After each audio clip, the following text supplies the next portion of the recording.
Salam, vaxtınız xeyir olsun əziz tamaşaçılar, dəyərli CBC Sport izləyiciləri. Bura Londondur əziz tamaşaçılar. Şimali London.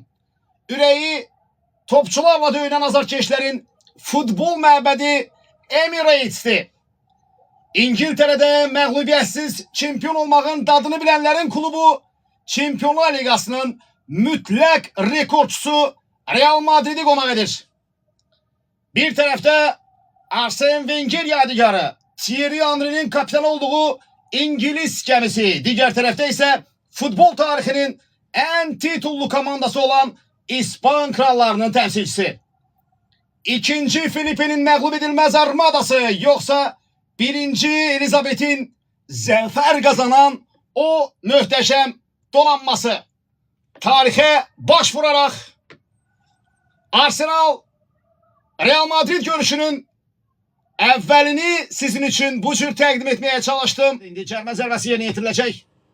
Declan Rice deyəsən zərbə indirməyə hazırlaşır. Courtois diqqətlidir. 58-ci dəqiqə maçda. Bukayo Saka da oradadır. Declan Rice. Rice ve gol! Declan Rice!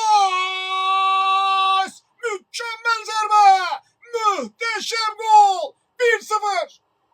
Declan Rice! Daha bir zərbə olacaq. Yine Courtois diqqətlər. Onda bir dəfə cərmə zərbəsindən gol bırakıp bu maçda artıq yəqin ki cərmə zərbələri üzrə, standart vəziyyətlər üzrə məşqçi Nicolas Joveri yenə görə bilərik biz. Courtois bu dəfə fərqli istiqamətdir. Bu dəfə Edegorda zərbə indirə bilər.